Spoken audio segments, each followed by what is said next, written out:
देखिए तो आज हम अल्टरनेटिंग करंट वाला अपना पार्ट रिवाइज करते हैं। अल्टरनेटिंग करंट में कुछ लिमिटेड सी बातें। सबसे पहली बात, कोई भी अल्टरनेटिंग करंट या वोल्टेज आपको दिया है उसकी दो वैल्यूज हमें पता होनी चाहिए कि कैसे तो हम आरएमएस वैल्यू निकालते हैं और कैसे एवरेज वैल्यू निकालते हैं, इनका क्या मतलब होता है। देन उसके बाद आते हैं इनके circuits, pure resistive, capacitive, inductive, फिर उनके कॉम्बिनेशन। फिर आरएलसी सर्किट में पैरेलल में नहीं पढ़ना, खाली सीरीज पढ़ना है। आरएलसी सर्किट में सबसे एक नई चीज, जो मेन चीज हमारे लिए, वो है रेजोनेंस। और लास्ट में आता है ट्रांसफार्मर। ये है आपका ये चैप्टर। तो देखो, अगर एक जनरल एसी की मैं बात करूं, करंट बोलो कि वोल्टेज बोलो, वो इस तरह की फॉर्म होती है। एक साइनोसॉइडल फॉर्म जनरल एसी है, अल्टरनेटिंग करंट। अगर मैं करंट की बात करूं तो ये I लिखा जाएगा sum maximum value into sine of, आप ओमेगा टी भी छोड़ सकते हो, omega T plus pi naught भी लगा सकते हो। पाई नॉट एक इनिशियल फेज होता है, ये शुरुआत 0 से है या कहीं ऊपर से या कहीं नीचे से, बस यही होता है और कुछ नहीं।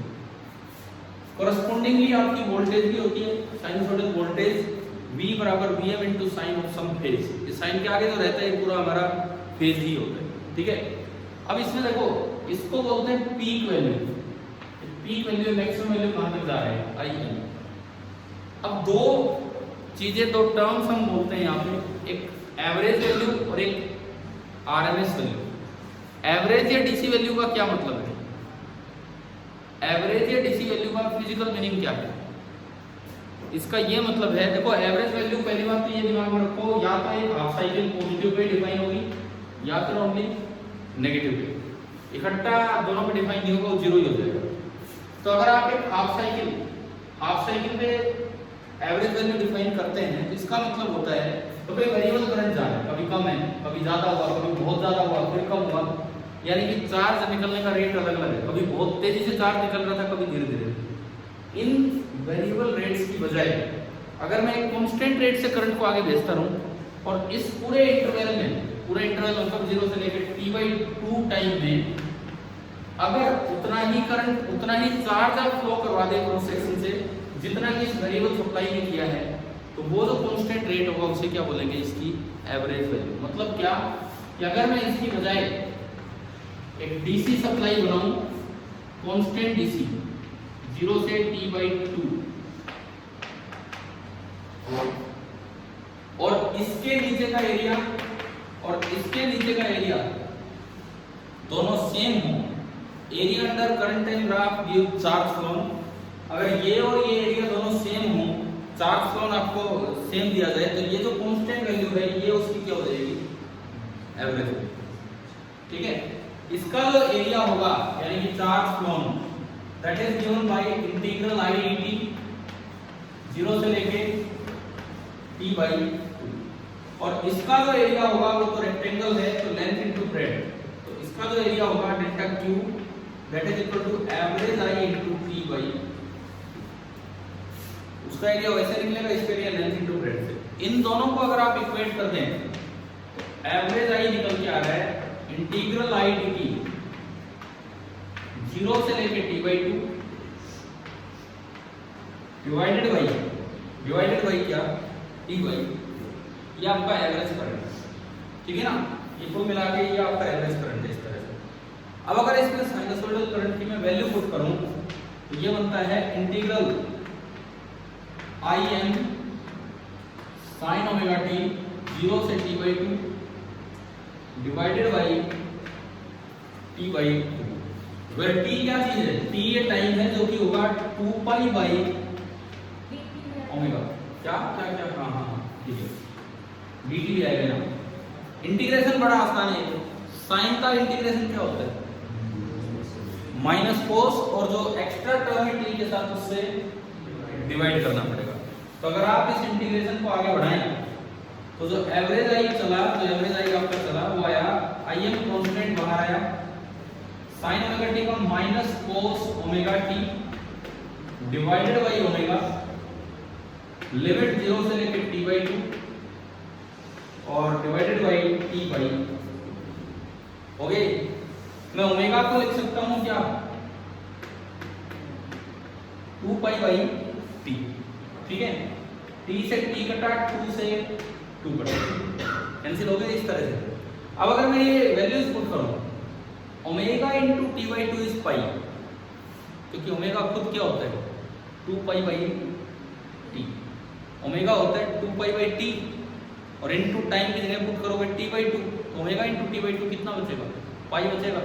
कोस पाई कितना होता है -1, माइनस लोअर लिमिट कोस 0 1, -1 में से -1 करोगे तो कितना हो गया -2, और एक माइनस बाहर है तो ओनली क्या बचा 2।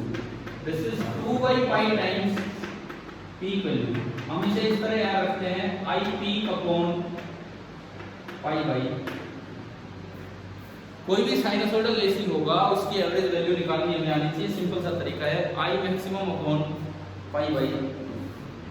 अगर वोल्टेज की भी एवरेज वैल्यू पूछे तो V max upon pi by.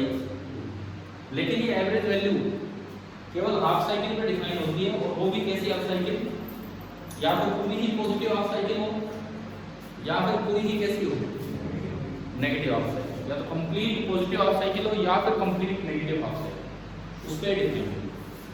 समझ आया यहाँ तक, ठीक है। अगर पूछ ले फुल साइकिल पे एवरेज वैल्यू कितनी होगी 0, जितना चार्ज आगे गया होगा दूसरी हाफ साइकिल में उतना ही चार्ज पीछे आया होगा। अगर आपसे यूं पूछे कि क्या 0 से t/2 में 0 से t/2 टाइम में पक्का है कि एवरेज वैल्यू नॉन जीरो ही हो या जीरो हो सकती है, क्या 0 से t/2 टाइम में किसी साइनसोइडल करंट की एवरेज वैल्यू 0 हो सकती है? बिल्कुल हो सकती है। अगर वो ग्राफ 0 से ना स्टार्ट हो, कहां से स्टार्ट हो रहा हो, एक्सट्रीम से। एक्सट्रीम से अगर वो स्टार्ट होगा ना तो देखो 0 से और t/2 तक आधा ऊपर बनेगा और आधा नीचे, तो 0 से t/2 तक भी एवरेज वैल्यू कितनी हो जाएगी 0। तो डिपेंड करेगा वो तो इनिशियल फेज कितना, शुरुआत कहां से होगी। पहले तो मुझे ये बताओ कि एवरेज वैल्यू वाली बात समझ आ रही, क्लियर है, ठीक है। इन जनरल एवरेज वैल्यू का ये फॉर्मूला आ रहा है, इन जनरल एवरेज वैल्यू का ये फॉर्मूला आ रहा है इंटीग्रल आई dt अपॉन इंटीग्रल dt, और 0 से t/2 और ये भी 0 से t बाई, ये आपका फॉर्मूला है इसका एवरेज वैल्यू। बताओ भाई यहां तक समझ आ गया है, ठीक है। अब मैं चलता हूं दूसरी एक और इंपॉर्टेंट वैल्यू जो एवरेज से ज्यादा इंपॉर्टेंट है, that is root mean square value, RMS value. वो ही ज्यादा इंपॉर्टेंट है क्योंकि जितने भी आपके मीटर्स होते हैं, वोल्ट मीटर, एमीटर, जो एसी को रीड करते हैं, अल्टरनेटिंग करंट और वोल्टेज को, वो सारे के सारे आरएमएस वैल्यू रीड कर रहे हो। अगर रीडिंग बोली जाए 200 वोल्ट आई है मतलब वो आरएमएस वैल्यू है, root mean square. Root mean square value is related to power. Root mean square value जो होती है वो पावर से रिलेटेड होती है कि भाई अगर मान लो कोई एक रजिस्टर है या कोई भी एक डिवाइस है, आपने एक एसी फ्लो करवाया, उसमें कितनी हीट कंज्यूम हुई, कितनी टाइम में। अब हीट की बात करें तो टाइम बोलना पड़ेगा, पावर की बात करें तो टाइम की जरूरत ही नहीं, क्योंकि पावर का तो मतलब ही क्या होता है, एनर्जी पर यूनिट टाइम।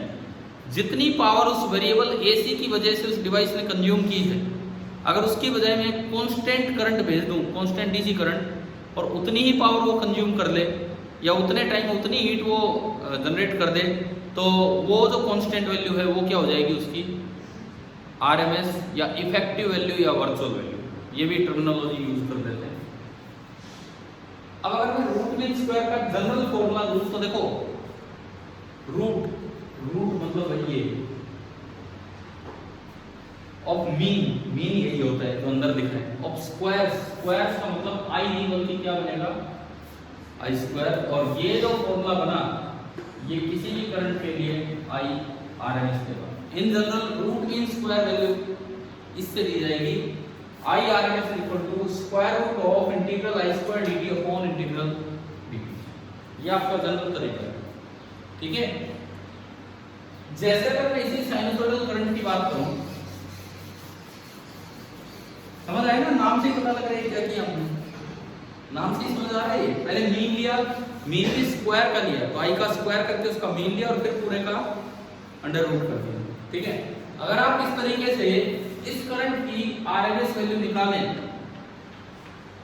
तो आई आरएमएस निकल के आ रहा है under root of integral I square यानी कि I M square sine square omega T dt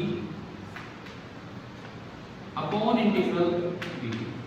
क्या इसमें हाफ टाइम वाला कोई कंडीशन लगाने की जरूरत है क्या? जब पिछली बार क्या था, जब करंट आगे जा रहा है तो चार्ज आगे गया, लेकिन करंट पीछे आया तो चार्ज वापस आ गया। क्या वायर में ऐसा होता है, करंट आगे गया तो वायर गर्म हुई, करंट पीछे आया तो वायर ठंडी होगी, आगे जाएगी तब भी वायर गर्म होगी, पीछे आएगी तब भी वायर गर्म होगी। इसका मतलब इसमें कोई मुझे ये चिंता करने की जरूरत नहीं कि 0 से t/2 देना है। तो हम फुल साइकिल लेते हैं, मतलब टाइम कहाँ से कहाँ ले, 0 से लेके t। जो नॉन मेडिकल के स्टूडेंट हैं उन्हें तो साइन स्क्वायर ओमेगा टी का इंटीग्रेशन बहुत आसानी से आता होगा। साइन स्क्वायर ओमेगा टी को हम क्या लिख लेते हैं, 1 minus cos 2 omega T divided by, बाकियों को भी आता होगा शायद, तो मैं इस इंटीग्रेशन में टाइम नहीं लगा रहा हूँ, ठीक है। आप चाहे तो सीधा करिएगा, कोई बात नहीं, कौन आपका इंटीग्रेशन चेक कर रहा हूँ आप फिजिक्स में।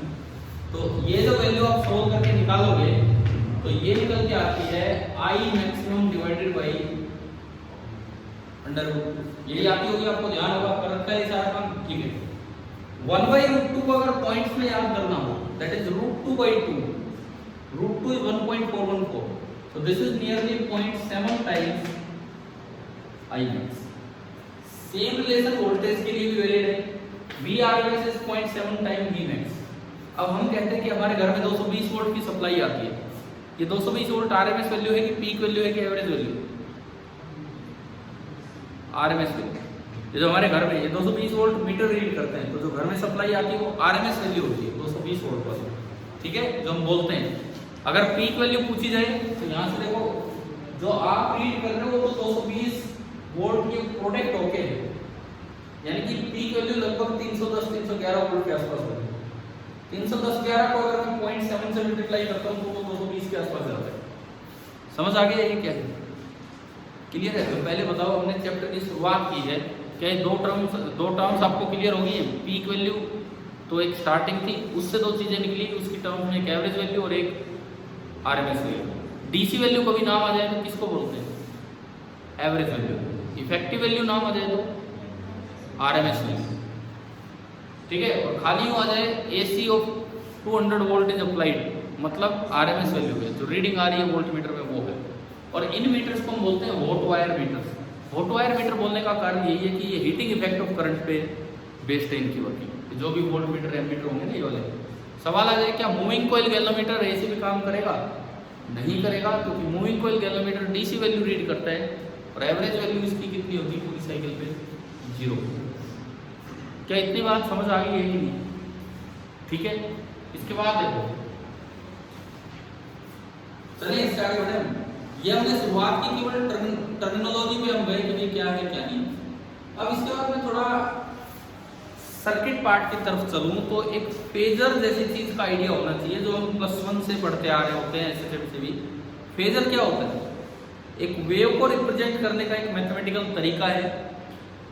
फेजर एक वेक्टर रिप्रेजेंटेशन है एक वेव की। फेजर का जो मैग्नीट्यूड लेते हैं वो वेव का एम्पलीट्यूड होता है। फेजर एक रोटेटिंग वेक्टर होता है। फेजर की जो एंगुलर वेलोसिटी ऑफ रोटेशन होती है वो वेव की एंगुलर फ्रीक्वेंसी होती है। अरे थोड़ा क्लियर रखो, डिफाइन है फेजर क्वेश्चन में आ जाए तो कोई मतलब ही नहीं कोई फेजर डिफाइन करे। बनाना आता है बट डिफाइन नहीं करना आता। फेजर सुनो क्या है? Phasor is a vectorial representation of a wave. किसी भी वेव की वेक्टोरियल रिप्रेजेंटेशन है। वेक्टर होगा तो उसका कुछ मैग्नीट्यूड होगा। मैग्नीट्यूड कितना होगा फेजर का? जितना उस वेव का एम्पलीट्यूड है। लेकिन ये एक रोटेटिंग वेक्टर होता है, तो क्लॉकवाइज डायरेक्शन में एक एंगुलर वेलोसिटी से रोटेट कर रहा होता है। कितनी एंगुलर वेलोसिटी से? जितनी की वेव की एंगुलर फ्रीक्वेंसी होती है। समझ आ गई नहीं बातें? जैसे हम फेजर बनाए अगर किसी वेव का,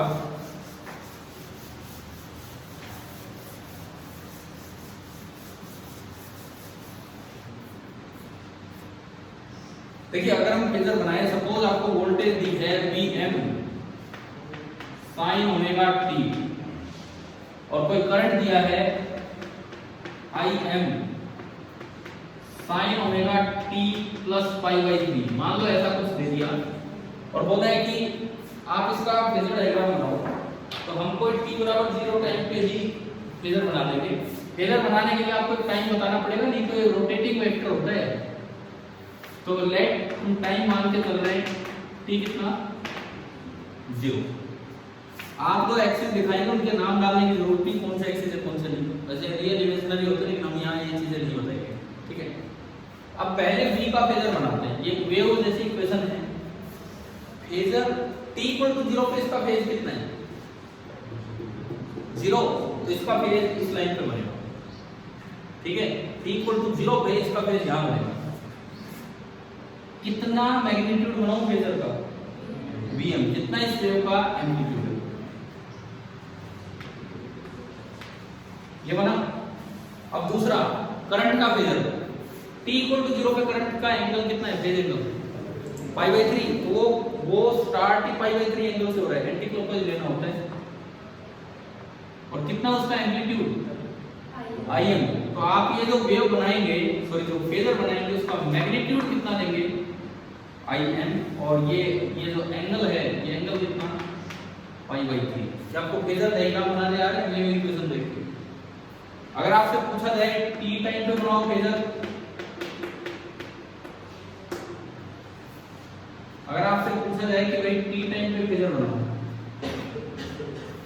तो t टाइम पे कैसे बनाएंगे, किसी भी t टाइम पे इसका फेज ओमेगा t हो चुका है, तो ये कुछ आगे बनाना होगा।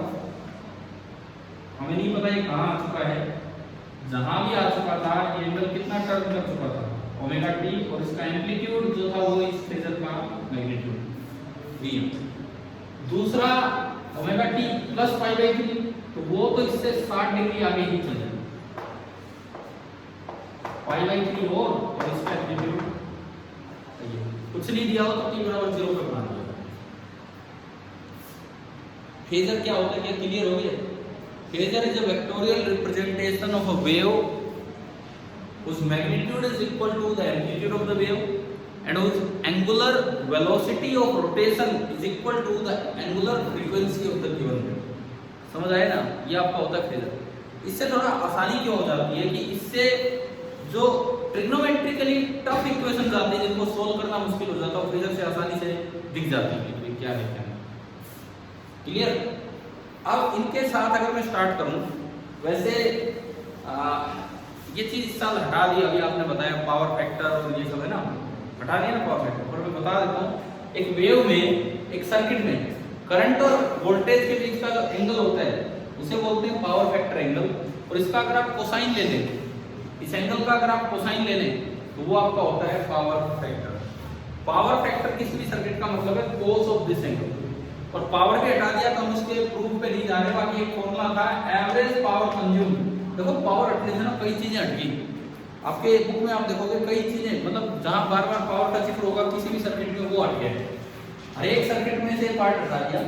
एवरेज पावर का क्या फॉर्मूला होता था, Vrms into Irms into power factor, इसको बोलते थे cos of the angle. But हम इसकी डिटेल में नहीं जाएंगे, ना ये फॉर्मूला डिराइव करना है, ना किसी सर्किट में पावर कंजम्पशन की तरफ चलेंगे, ठीक है। अब जो हमें सीखना है, छोटे छोटे सर्किट से स्टार्ट करते हैं।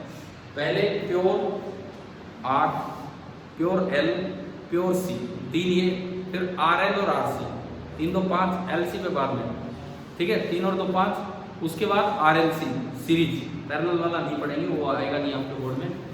हाँ कॉम्पिटिटिव एग्जाम्स में आ जाता है पैरेलल वाला, लेकिन बोर्ड एग्जाम में नहीं आएगा। उसके बाद एक बड़ा अच्छा सा टॉपिक पूछता है LC।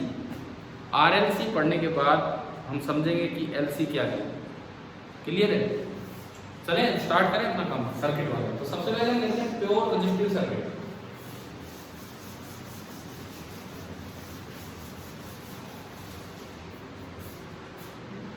देखिए प्योरली रेजिस्टिव सर्किट में क्या होगा, एक बस एक रजिस्टर होगा और साथ में एक एसी सोर्स होगा जिसको हम इस तरीके से रिप्रेजेंट कर देते हैं। इस एसी सोर्स की इक्वेशन को इन जनरल मैं लिखता हूं Vm sin ओमेगा t। आपको करंट डिटरमाइन करना है कि इस रजिस्टर में से करंट कितना हो, बहुत ही आसान है। आप केवीएल लगाओ, एक बार में हो जाएगा। सपोज किसी इंस्टेंट पे ये प्लस है, ये माइनस है और अप्लाइड वोल्टेज कितनी है V। हालांकि एसी है तो बार बार प्लस माइनस पलटेंगे, लेकिन जिस वक्त ये प्लस है करंट ऐसे निकला होगा, जिस वक्त ये प्लस है करंट ऐसे निकला होगा, और यहाँ पोटेंशियल ड्रॉप होगा I इंटू R। अब अगर आप इसमें घूमते हो, केवीएल लगाते हो, केवीएल वैलिड है एसी सर्किट्स के लिए भी और डीसी सर्किट्स के लिए भी, दोनों के लिए किरचॉफ वोल्टेज लॉ वैलिड है। अब अगर आप इसमें केवीएल लगाते हो तो देखो पहली एंट्री माइनस से तो प्लस का IR, अगली एंट्री प्लस से तो माइनस V, और किसी भी वक्त V क्या है, मैं इन जनरल किसी टाइम की बात कर रहा हूं, और इक्वल टू 0। तो मेरे पास I आ गया, मेरे पास I आ गया Vm/R और into sine omega t, Vm/R into sine omega t। ये तो बहुत आसान सा एक्सप्रेशन आ गया। Vm/R को मैं पीक वैल्यू बोल दूं तो देखो I आया Im साइन ओमेगा t। एक बड़ा अच्छा सा आसान सा रिजल्ट ये है कि अगर किसी रजिस्टर के पास वोल्टेज का फेज ओमेगा टी है तो उसमें जाने वाले करंट का फेज भी कितना है, ओमेगा टी। यानी कि अगर अल्टरनेटिंग सप्लाई है रजिस्टर के पास तो उसका करंट और उसका वोल्टेज दोनों सेम फेज में होते हैं। सेम फेज में है तो phase angle 0, power factor angle 0, cos 0 1। Power factor अगर पूछ लिया जाता, अब तो नहीं पूछा जाएगा, तो कितना होता 1। ठीक है। अब दूसरी बात, इंस्टेंटेनियस वैल्यूज की बात करूं किसी भी वक्त तो आपका I बन रहा है V/R। प्योरली रजिस्टिव सर्किट में इंस्टेंटेनियस वैल्यूज में I आपका बन रहा है कितना, V/R। अगर मैं पीक वैल्यू की बात करूं, पीक वैल्यू, तो Im आपका बन रहा है Vm/R। ये इंस्टेंटेनियस वैल्यूज, ये पीक वैल्यूज।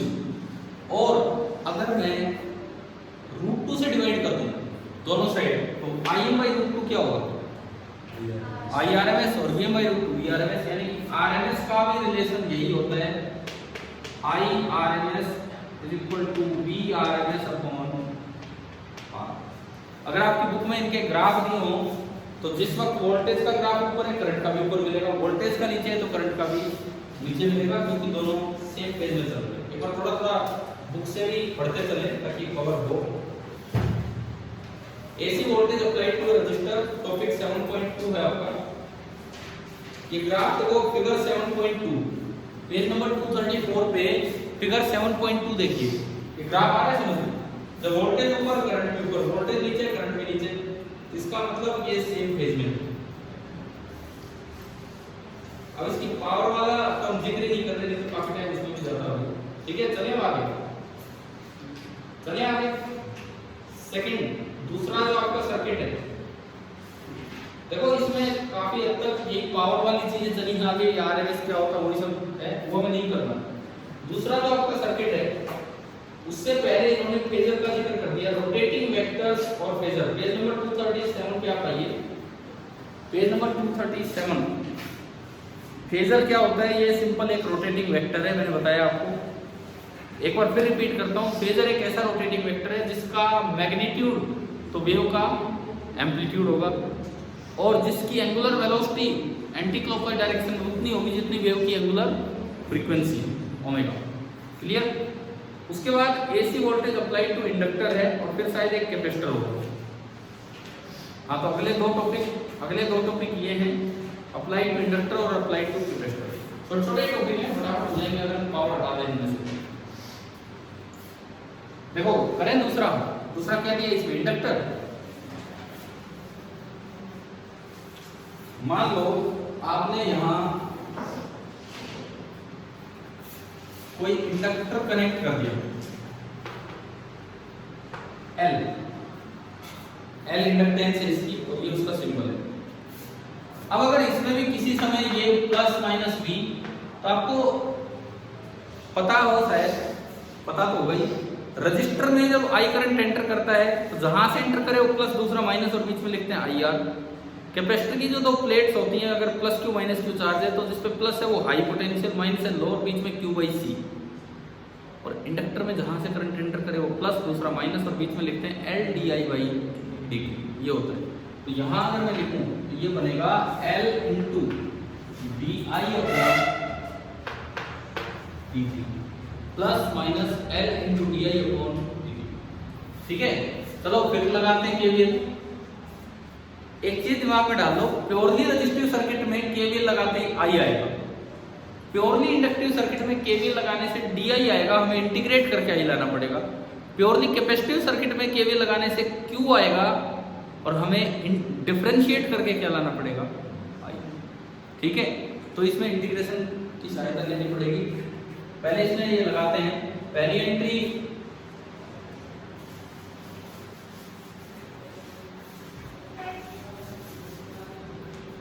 देखो, पहली एंट्री माइनस से तो प्लस का वी, अगली एंट्री प्लस से minus L into D I by D T और इक्वल टू 0। मैंने v की वैल्यू रख दी Vm sin omega t, Vm sin omega t is equal to L into D I upon D T. Vm sin omega t is equal to L into D I upon D T. यहां से अगर मैं D I लिखूं, D I, तो वो आ रहा है Vm by L sine omega t dt। मुझे लगता है आपके लिए इंटीग्रेशन करना बहुत आसान है। इंटीग्रल डी आई आई हो जाएगा, Vm बाई L बाहर है, बाहर ही पड़ा है, साइन ओमेगा t का integration minus cos omega t and divided by omega. आगे इसको अगर थोड़ा सा सुधार के लिखें तो I बन जाता है Vm upon XL, where XL is omega L। इसको रिएक्टेंस बोलते हैं, इंडक्टिव रिएक्टेंस, इनटू ये माइनस कोस को जब आप एडजस्ट करेंगे तो ये बनेगा sine of omega t minus pi by 2। अब देख लो, पहले माइनस कॉमन लोगे तो माइनस बाहर आएगा और sine pi by 2 minus omega t क्या हो जाएगा, कोस ओमेगा t। ठीक है, ये एक जनरल सा एक्सप्रेशन है, यहां से सीधे रिजल्ट्स आते हैं। क्या रिजल्ट्स आते हैं सुनो। सबसे पहली बात, वोल्टेज और करंट में फेज डिफरेंस कितना है, पाई बाई 2 का है। कौन लीड कर रहा है, वोल्टेज, यानी कि इंडक्टर के पास जितनी अल्टरनेटिंग वोल्टेज आएगी करंट उससे पाई बाई 2 पीछे चल रहा है। पाई बाई 2 पीछे चलने का ये मतलब होता है कि करंट और वोल्टेज एक समय पे दोनों मैक्सिमम नहीं हो सकते, एक मैक्सिमम है तो एक जीरो, फिर अगला जीरो होगा तो अगला मैक्सिमम, ये मतलब होता है इसका। ठीक है, फिजिकल मीनिंग इस बात का ये है। दूसरी बात, जो पीक वैल्यू है वो Vm बाई R थी वहां रजिस्टर में, यहाँ क्या हो जाएगी Vm बाई XL। तो अगर कंपेयर करूं तो ये R जैसी क्वांटिटी है, इसको नाम रिएक्टेंस देते हैं क्योंकि पावर कंज्यूम नहीं करवाता है और इसकी यूनिट भी ओम ही होती है। और XL का फॉर्मूला आपका है ओमेगा इंटू L। XL का जो आपका फॉर्मूला है that is omega into L। Clear है ना। अब इसमें देखो, ओमेगा किसका ओमेगा है, इसका नहीं है ओमेगा, इस सोर्स का ओमेगा, इसे ड्राइविंग फ्रीक्वेंसी भी बोल देते हैं। ये जो ओमेगा है ये सोर्स का ओमेगा है, जिसे आप ड्राइविंग फ्रीक्वेंसी भी बोल दिया करते हैं। क्लियर है यहां तक, ठीक है। अगर पावर फैक्टर होता तो 0 होता, क्योंकि फेज डिफरेंस पाई बाई 2 है और कोस पाई बाई 2 0। अगर एवरेज पावर कंज्यूम पूछी जाती इंडक्टर में तो कितनी होती, 0 भी होती। अगर आपको फेजर डायग्राम बनाने तो आपके लिए बहुत आसान है। ये इसका फेज, ये इसका फेज t बराबर 0 पे देखो, इसका फेज तो कितना है 0, t बराबर 0 पे इसका फेज है 0, तो वोल्टेज तो सीधी बनेगी Vm। इसका फेज कितना है t बराबर 0 पे, माइनस पाई बाई 2, तो करंट किधर बनेगा, नीचे। वही दो एक्सिस बना के वोल्टेज सीधी और करंट नीचे। ये इसका हो गया फेजर डायग्राम। वेवफॉर्म डायग्राम आप देख लो बुक से, जस्ट ये देखो, करंट पीछे चलेगा, करंट लैग बिहाइंड वोल्टेज, इस तरह का काम होगा। देखो आप पेज नंबर 239 पे फिगर बी देखिए, पेज नंबर 239 पे फिगर बी।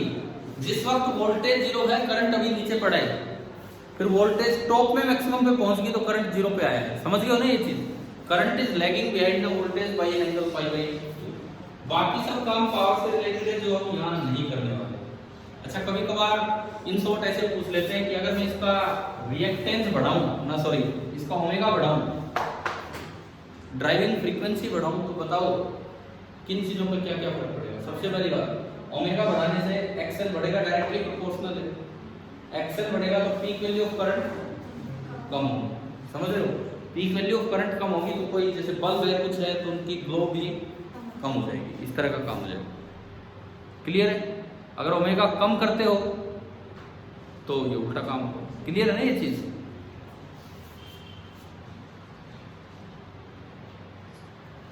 चलिए आगे बढ़े। अच्छा, आपसे पूछा जाए, hence show that inductor acts as a short circuit for DC, inductor acts as a connecting wire for DC. DC का ओमेगा होता है 0, डीसी का ओमेगा होता है 0, तो एक्सएल कितना होगा? 0 ओमेगा इंटू एल। एक्सएल मतलब 0 होने का मतलब कोई अपोजिशन ही नहीं होगा, तो ये किस तरह से बिहेव करने लग जाएगा? कनेक्टिंग वायर की तरह। तो आपसे अगर पूछा जाए किसी डीसी सर्किट में अगर इंडक्टर आ जाए तो उसको किससे रिप्लेस करना है? कनेक्टिंग वायर से, और कुछ नहीं। समझ आ गया ये वाला पार्ट? ठीक है, चलूंगा अगले पे, कैपेसिटर पे। प्योर कैपेसिटर वाला पार्ट आप देखिए।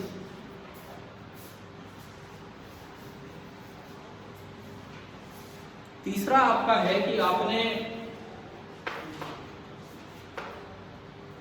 कैपेसिटर लगा दिया, जस्ट एक कैपेसिटर लगा दिया, और अब आप देखने वाले हैं इसमें वही सब केवीएल केसीएल लगाना है। तो ये प्लस माइनस और कितना लिखते हैं हम? Q बाई सी। फिर से आप ऐसे घूमेंगे तो केवल ये चेंज है, V minus Q by C is equal to 0। समझ आ गया होगा? समझ आ गया होगा ये? यहां से अगर आप देखते हैं तो Q बराबर बनता है CV, और V ये है Vm sin ओमेगा t।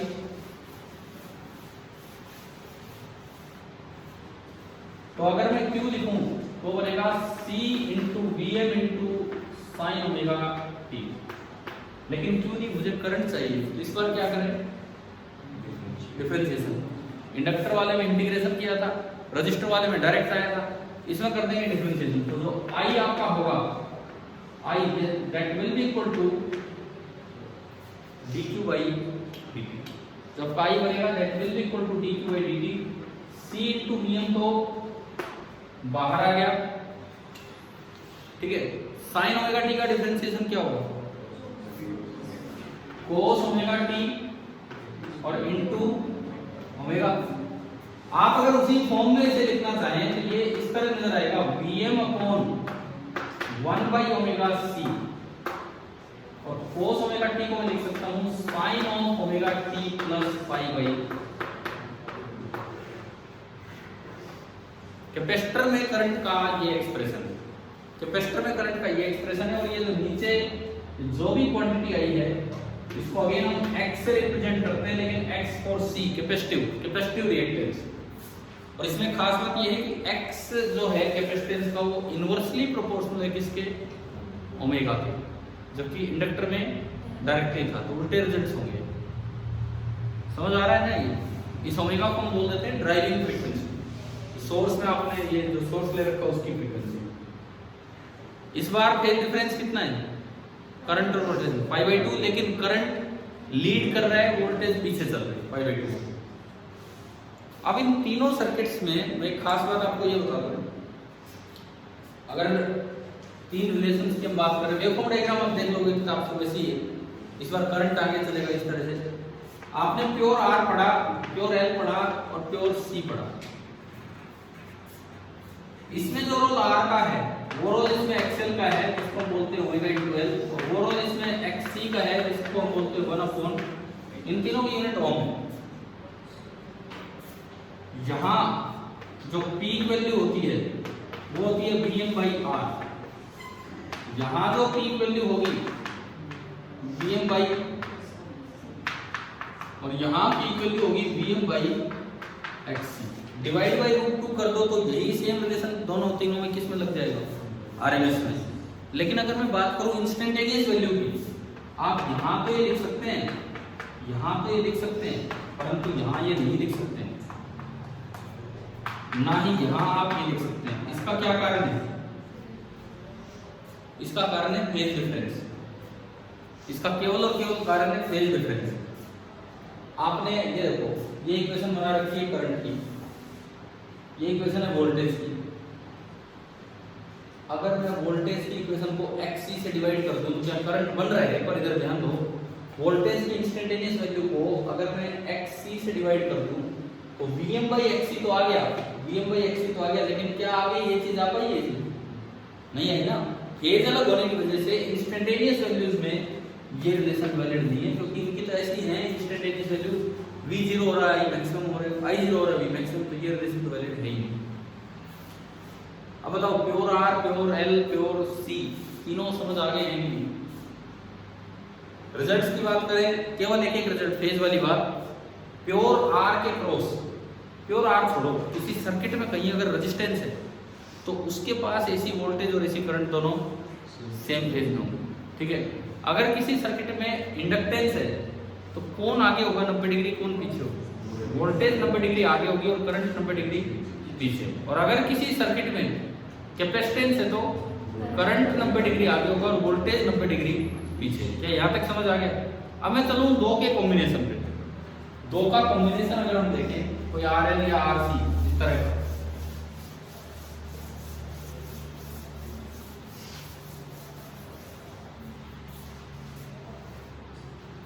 देखो जैसे मान लो अभी आपको ये दिया जाए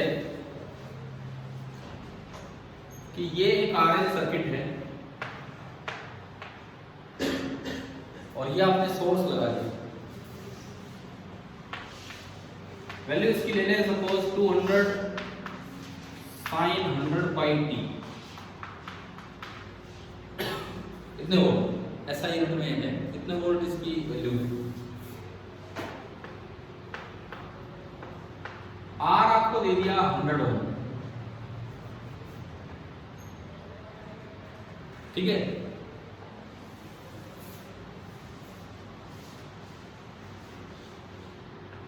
L आपको दे दिया 1/π हेनरी।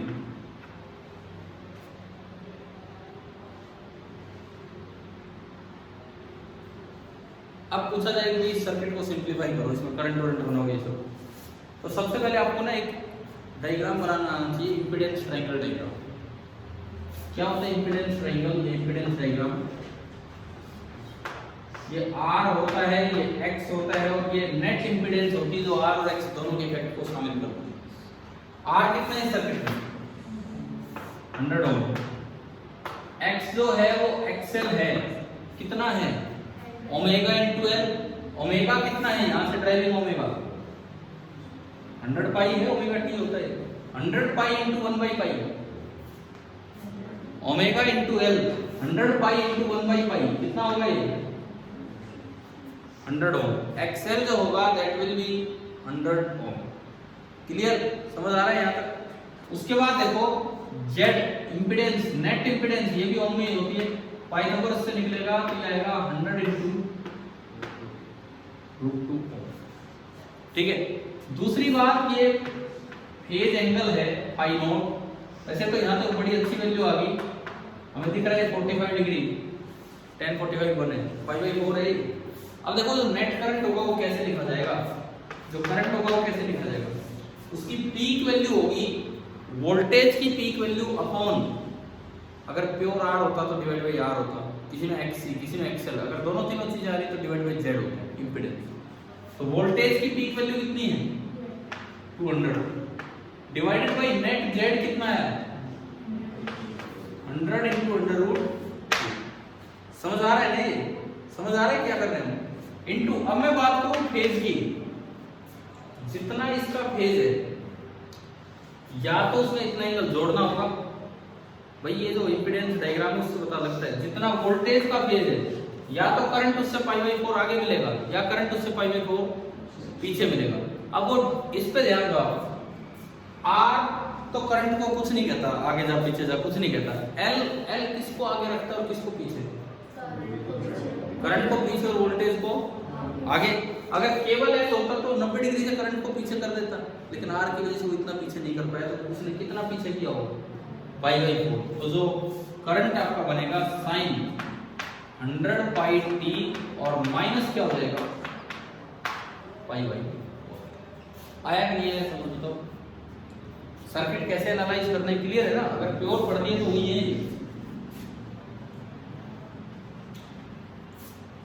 क्लियर हो गए?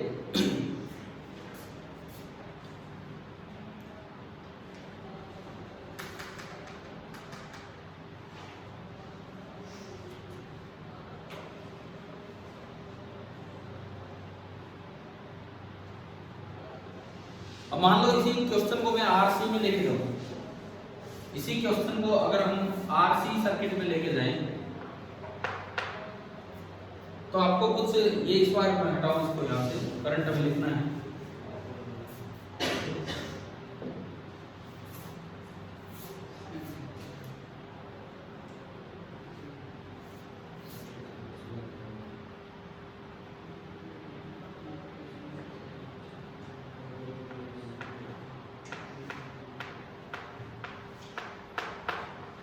मान लो ये दिया, इससे देखना XC कितना बन रहा है।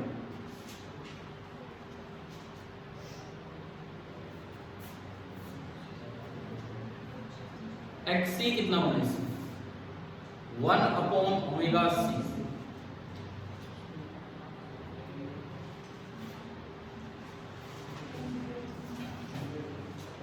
हंड्रेड ही बना ना, 1/ω तो ये रहा 100 पाई इनटू c 1 दिस थिंग। तो अगेन आपका XC कितना हो जाएगा 100 पाई 100 ओम, समझ लो। तो फिर दोबारा अगर मैं कहूं पीक वैल्यू Z से डिवाइड कर दो, ये कितना है 200, इंपेडेंस से डिवाइड कर दो तो 200/100√2, ये तो ये आया इनटू साइन। हाँ जी 100 पाई टी में π/4 जुड़ेगा कि घटेगा, जुड़ेगा क्योंकि इस बार कैपेसिटर है वो तो लीड करवाएगा करंट को। तो ये आपका बनेगा 100 पाई टी और प्लस क्या π/4, 100 पाई टी प्लस π/4। क्या ये समझ आ गया कि नहीं? क्लियर? ठीक है। मतलब अगर आरसी या आरएल सर्किट आए तो इनके बारे में पता लगा लो। अगर पावर कंज्यूम वैसे जिक्र ही नहीं होगा, लेकिन इंडक्टर और कैपेसिटर कभी पावर कंज्यूम नहीं करेंगे, करेगा तो ओनली रजिस्टर ही करेगा। चलेंगे आगे बढ़े। अब देखो नेक्स्ट है आरएलसी। तीनों अगर एक साथ आ जाए तो क्या होगा वो देखिएगा। तीनों के तीनों कंपोनेंट्स अगर एक ही सर्किट में लग के आ जाते हैं तो क्या होगा।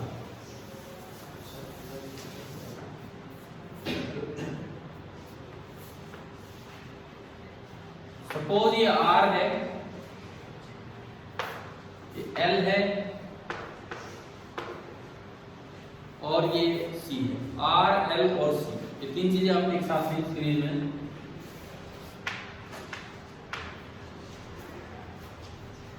और यहां से वोल्टेज अप्लाई कर रखी है Vm sin ओमेगा t। मान लो ये आपने वोल्टेज अप्लाई किया Vm sin ओमेगा t। असल में पहले यहाँ पे कंपेयर करना पड़ेगा आपको। एक है XL ओमेगा इंटू L, एक है XC जिसको हम बोलते हैं 1/ωc। ओमेगा आपके पास है, L आपके पास है, C आपके पास है। क्या कंपेयर करना पड़ेगा सुनो। पहला केस मान लो XL बड़ा है किससे, XC से। अगर बाई चांस XL बड़ा आ जाए XC से, अगर बाई चांस XL बड़ा आ जाए XC से, तो आप फिर से एक इम्पीडेंस डायग्राम बनाएंगे। ये R, इसको X बोलेंगे तो भी कितना होगा XL माइनस, आगे बिल्कुल ही सेम काम है, बिल्कुल ही सेम काम। कैसे भाई, करंट लिखना है I बराबर वोल्टेज की पीक वैल्यू को किससे डिवाइड करना होगा, इंपेडेंस से। इंपेडेंस पाइथागोरस से आ जाएगी। अरे मैं आपको इन शॉर्ट डायरेक्ट बता रहा हूं कि कैसे फटाफट सोल्व होते हैं। इंपेडेंस डायरेक्ट आएगी √r² प्लस ये जो भी x है इसका स्क्वायर, ठीक है, इनटू साइन ऑफ जो इसका फेज है वो तो है। अब बताओ I0 प्लस करेंगे माइनस करेंगे। इस बार कौन ज्यादा है इस केस में, XL। XL ज्यादा इंडक्टर की चलेगी। इंडक्टर क्या चाहेगा, करंट पीछे चले, करंट पीछे चले तो यहां क्या हो जाएगा माइनस।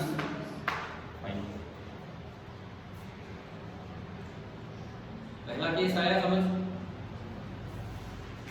आ गया। पहला केस समझ के आया। देखो किताब से पढ़ना, मैं इतना लिखने का भी वो नहीं करवा रहा हूँ बोर्ड पे, आप समझिए बस इन चीजों को क्या है, ताकि इन शॉर्ट ये चैप्टर याद हो जाए हमारे। क्या अभी तक सर्किट्स दिमाग में बैठते जा रहे हैं ना, क्या क्या है। दूसरा केस क्या बनेगा, XC बड़ा हो XL से, तो इस बार जो X बनेगा वो क्या बन जाएगा XC माइनस XL। z वैसे ही निकलेगा under root R square plus X square, phi naught वैसे ही निकलेगा tan फाई नोट बराबर x बाई आर, वही सेम काम है। बताओ बस एक ही बदलाव है क्या क्या यहाँ पे omega T plus phi naught हो जाना है, क्योंकि कैपेसिटर की चलेगी तो वो तो चाहेगा कि करंट आगे बढ़े, कैपेसिटर की चलेगी तो वो तो चाहेगा कि करंट आगे बढ़े, तो इस हिसाब से क्लियर हुआ ना यहाँ तक। और तीसरा सबसे इंपॉर्टेंट केस जो जिसको बोले जाते हैं रेजोनेंस, तीसरा जो मोस्ट इंपॉर्टेंट केस है रेजोनेंस, वो कौन सा केस होगा? तो एक्सएल और एक्ससी इक्वल, अगर ये इक्वल हो गए तो एक्स जीरो, एक्स जीरो तो phi naught zero, phi naught zero, Z बराबर आर ही हो जाने, जेड बराबर आर हो गया तो करंट लिखना तो बहुत आसान है, करंट लिखना तो बहुत ज्यादा आसान है। तीसरे केस में XL is equal to XC वाला जो केस है ना, XL is equal to XC वाला जो केस है, उसमें एक्स जीरो, जेड बराबर आर, फाई नोट जीरो, तो यहाँ तो वीएम बाई आर आएगा और फाई नोट भी जीरो, तो ऐसे लिखा जाएगा। फिर हम ये पहचाने कैसे कब रेजोनेंस है, तो आप एक बार ओमेगा एल और ओमेगा सी को बराबर करके देख लो, यहां से जो आप ओमेगा निकालोगे वो आएगा अंडर रूट या 1/√LC। अगर आपको किसी सर्किट में एल दे रखा है, सी दे रखा है और ड्राइविंग फ्रीक्वेंसी, एंगुलर फ्रीक्वेंसी इतनी दे रखी हो तो उसकी वैल्यू 1/√LC, तो ये स्पेशल केस है कौन सा? रेजोनेंस वाला। रेजोनेंस की खास बात क्या है कि क्यों ये इतना स्पेशल है? इस वक्त करंट मैक्सिमम होता है, इस वक्त जेड मिनिमम होता है, इस वक्त इंपीडेंस मिनिमम होता है, इंपीडेंस मिनिमम होने की वजह से करंट मैक्सिमम हो जाता है। और यहाँ पे एक रेजोनेंस कर्व बना के दिखाया जाता है, रेजोनेंस कर्व, ये जो IM की वैल्यू है, ड्राइविंग फ्रीक्वेंसी का ओमेगा जिस वक्त आप ले लेते हो कितना 1/√LC, उस वक्त जो करंट एम्पलीट्यूड है AC सर्किट में वो मैक्सिमम हो जाता है। इसके अलावा वो किसी भी सर्किट में आप जाओगे तो करंट एम्पलीट्यूड क्या मिलेगा? कम मिलेगा। ये है रेजोनेंस।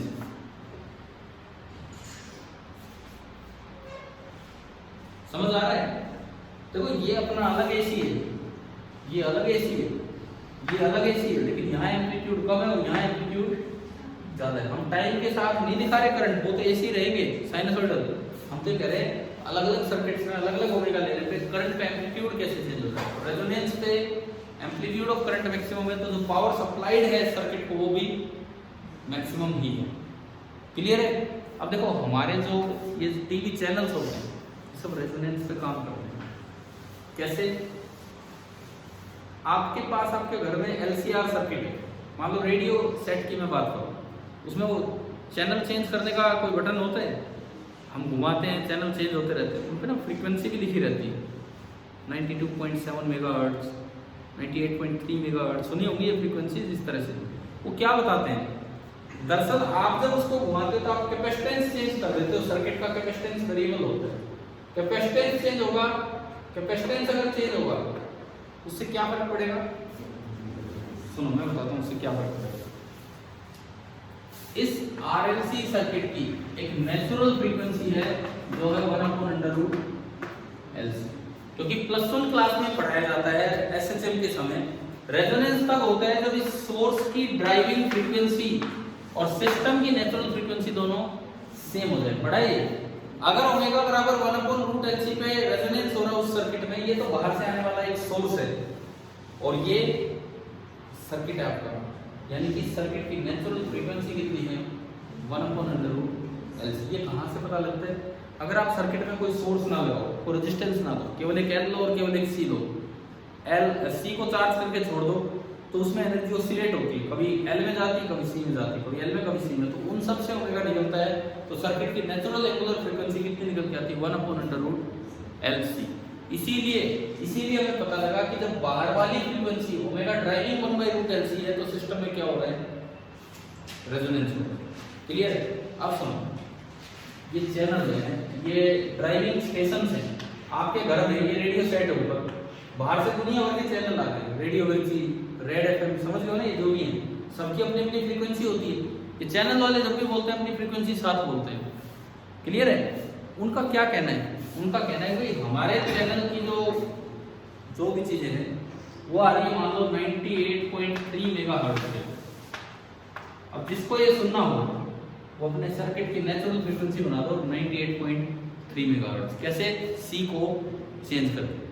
अगर 98.3 मेगाहर्ट्ज इसकी फ्रीक्वेंसी होगी और ड्राइविंग फोर्स की भी होगी तो इसका इसके साथ क्या हो जाएगा? रेजोनेंस, यानी कि इसके कारण एम्पलीट्यूड मैक्सिमम होगा, बाकी सब दब जाएंगे, तो बाकी चैनल अंदर नहीं आ पाएंगे। आपने टीवी में एक चैनल लगा रखा है, क्या बाकी नहीं आ रहे? बाकी सारे आ रहे हैं आपके घर पे, आपके टीवी तक सारे चैनल आ रहे हैं, लेकिन टीवी के अंदर एंट्री केवल एक को ही मिल रही है। किसको मिल रही है? जिसके साथ आपने अपने सर्किट की नेचुरल फ्रीक्वेंसी को सेट कर दिया। क्लियर है? उसी को एंट्री मिलेगी। क्लियर है ये चीज, रेजोनेंस का कॉन्सेप्ट। अब इसमें भाई समझ तो आ रहे हैं ये चीजें, ठीक है। एक होता है शार्प रेजोनेंस, ये ग्राफ थोड़ा यूं ऊपर तक हो, और ये है फ्लैट रेजोनेंस। शार्प रेजोनेंस अच्छा होता है कि फ्लैट रेजोनेंस अच्छा होता है? शार्प रेजोनेंस अच्छा होता है कि फ्लैट रेजोनेंस? आंसर है कि शार्प रेजोनेंस बेटर। दो फायदे हैं उसके। शार्प रेजोनेंस के दो फायदे हैं, सुनिए। इसे सेलेक्टिविटी भी बोलते हैं, इसे क्वालिटी फैक्टर भी बोल देते हैं। सर्किट का क्वालिटी फैक्टर या शार्पनेस, ये सारे वर्ड्स हैं इनके लिए।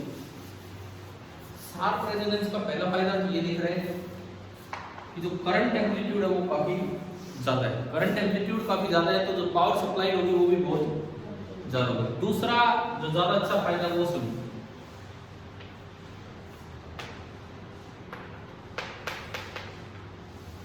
मैं एक सेकंड बेनिफिट दिखाता हूं इस शार्प रेजोनेंस का।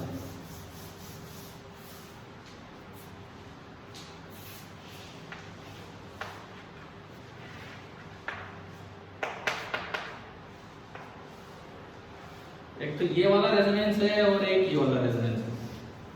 सुनो, एक बेनिफिट तो दिख रहा है करंट एम्पलीट्यूड रेजोनेंस को उसमें काफी ज्यादा है तो पावर ज्यादा सप्लाई होगी। दूसरा बेनिफिट बैंडविड्थ एक टर्म होती है। मान लो रेजोनेंस पे करंट इतना है, रेजोनेंस पे करंट जितना भी हो ना उसका 1/√2 टाइम्स का होगा। पहले वो निकालो। मान लो ये करंट I0 है तो मैंने ढूंढ लिया I0 का 1/√2 टाइम मतलब 0.7 टाइम। 0.7 टाइम जहां भी होगा ना, 0.7 टाइम जहां भी होगा उसको बोलते हैं बैंडविड्थ। ये जो दूरी है ना इसको बोलते हैं बैंडविड्थ ऑफ द सर्किट। और इन दो फ्रीक्वेंसीज को बोल देते हैं हाफ पावर फ्रीक्वेंसी। एक बार थोड़ा सा आइडिया लो ये क्या चीज है। ये पीक करंट है रेजोनेंस के वक्त, उसका 1/√2 टाइम करोगे तो पावर आपको पता होगा स्क्वायर पे डिपेंड करती है।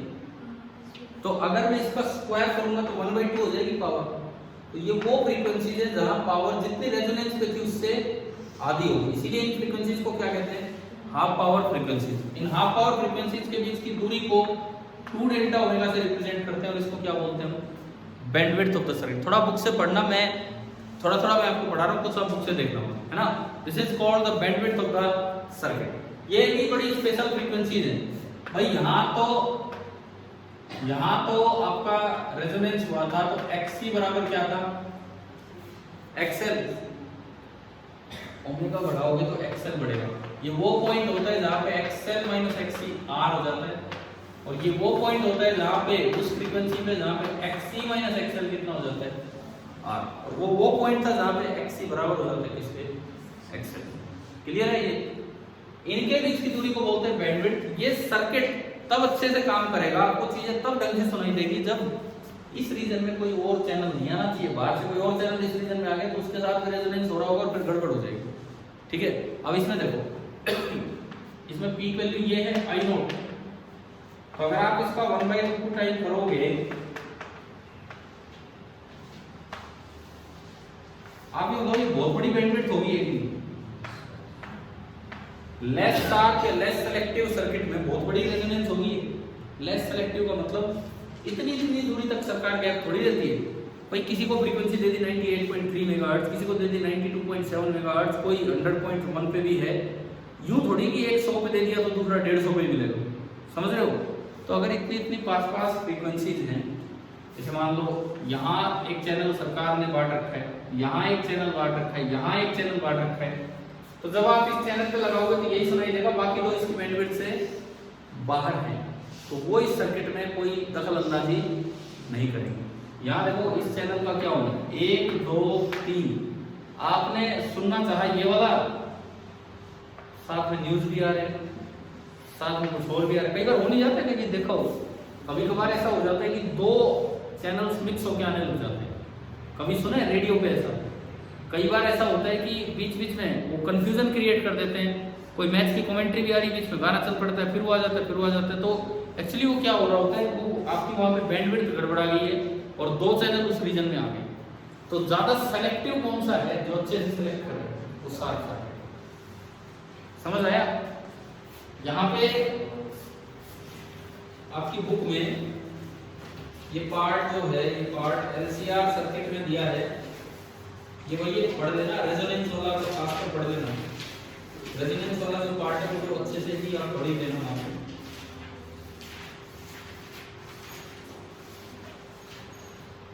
और ये मैंने अभी दो बातें बताई है ना, पेज नंबर 251 पे आप आइए। पेज नंबर 251 और एक बीच में 250 पे क्वालिटी फैक्टर भी डिफाइन कर रखा है, omega naught L by R. Quality अच्छी है कि बुरी है वो इससे डिटरमाइन होता है, omega naught into L by R, when omega naught is the resonant angular frequency 1/√LC into L by R, और ये आपका बनेगा 1/r और into under root of L by C. जिस भी सर्किट में ये वैल्यू हाई हो वो ज्यादा शार्प सर्किट होता है, जिसमें वैल्यू लो हो वो लेस शार्प होता है। एक बार नीट के पेपर में एक सवाल आया क्वालिटी फैक्टर पे, नीट के पेपर में एक सवाल आया क्वालिटी फैक्टर पे, उसमें ना 4 ऑप्शन दे रखे, एल इतना है, आर इतना है, सी इतना है, एल इतना है, आर इतना है, सी इतना है, 4 ऑप्शन पूछा है। सबसे बेस्ट सेलेक्टिव सर्किट कौन सा? आपको कैलकुलेशन नहीं करनी थी। आप बताओ क्वालिटी फैक्टर आई कब होगा? जब आर सबसे कम हो। उन 4 ऑप्शंस में आर सबसे कम छाट लिया आपने, किसमें? एल सबसे ज्यादा, उसी ऑप्शन में एल सबसे ज्यादा था, और सी सबसे कम हो, उसी ऑप्शन में सी सबसे कम था। तो क्या बिना कैलकुलेशन सिलेक्ट हो गया कि नहीं? ठीक है। कुछ बच्चे वो नहीं करके आए, क्या सोच के, क्या देखो अपने आप को कैसे संतुष्ट कर लेते हैं लोग, बोल सर ये कम्युनिकेशन से आ गया। कम्युनिकेशन तो फिर हम पढ़ते नहीं इतना, हम तो थोड़ा अच्छे टॉपिक पढ़ रहे होते हैं। अरे कम्युनिकेशन में कहीं जिक्र ही नहीं होता भाई इस चीज़ का। आप बुक पढ़ोगे क्वालिटी फैक्टर रेजोनेंस में आता है, यहाँ एसी सर्किट में आता है, तो ये भी इस तरह का टॉपिक है। समझ रहे हो? नीट में कुछ साल पहले, पिछले 5 सालों में से 1 साल में ये आया है इस तरह। समझ आ गया ना कैसे कैसे यूज होती है चीजें, क्वालिटी फैक्टर और ये सब बातें। अब देखो बोर्ड के हिसाब से एक सवाल पेज नंबर 251 कि भाई क्यों शार्प सर्किट अच्छा होता है। एक बार ये पढ़ो, if the resonance is less sharp, मिला आपको? ये लाइनें मैं पढ़ाता हूं। If the resonance is less sharp not only the maximum current is less. दो नुकसान ये बता रहे हैं, अगर रेजोनेंस लेस शार्प होगा तो पहली बात तो मैक्सिमम करंट कम है, उससे पावर कम मिलेगी। The circuit is close to resonance for a large range of frequencies and tuning will not be good. ये कह रहे हैं। दूसरी बात, ये जो बैंडविड्थ है, circuit is close to resonance for a large range of frequency, मतलब बैंडविड्थ काफी ज्यादा है, इससे ट्यूनिंग अच्छी नहीं हो पाएगी, 3-3 चैनल ट्यून हो रहे होंगे।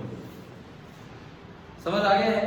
और लास्ट में लिखता है सेलेक्टिव सर्किट कौन सा होगा? आर 2 हो, एल लार्ज हो। मैंने आपको तीनों बता दिया कैसे देखना होता है। सेलेक्टिविटी ऑफ सर्किट आ गया है समझ? ठीक है। पावर हमारा हट ही चुका है, पावर से रिलेटेड सारी बातें हट चुकी हैं। एक इसमें ये टॉपिक है एलसी ऑसिलेशन। अब आप इधर देखो, कभी कभी +1 में जब एसएचएम आता है, कभी जब +1 में एसएचएम वाला चैप्टर आता है, टॉपिक आता है, तो उसमें ना पढ़ाया जाता है टाइप्स में। क्या देखो, सबसे पहला बोला जाता है फ्री अनडैम्प्ड एसएचएम, कि आपने एनर्जी देके छोड़ दी, बाद में हमें कुछ नहीं करना पड़ा। दूसरा बोला जाता है फ्री डैम्प्ड एसएचएम, और तीसरा बोला जाता है फोर्स्ड एसएचएम, जिसका एक स्पेशल केस होता है रेजोनेंस। ठीक है। ये जो अगर आप ऐसा कुछ बनाते हो ना, इंडक्टर है, कैपेसिटर है, कैपेसिटर को चार्ज करके छोड़ दिया और कोई सोर्स नहीं लगा रखा, तो ये कैसा एसएचएम होता है? फ्री का मतलब नो, इस तरह की चीज, कोई सोर्स नहीं।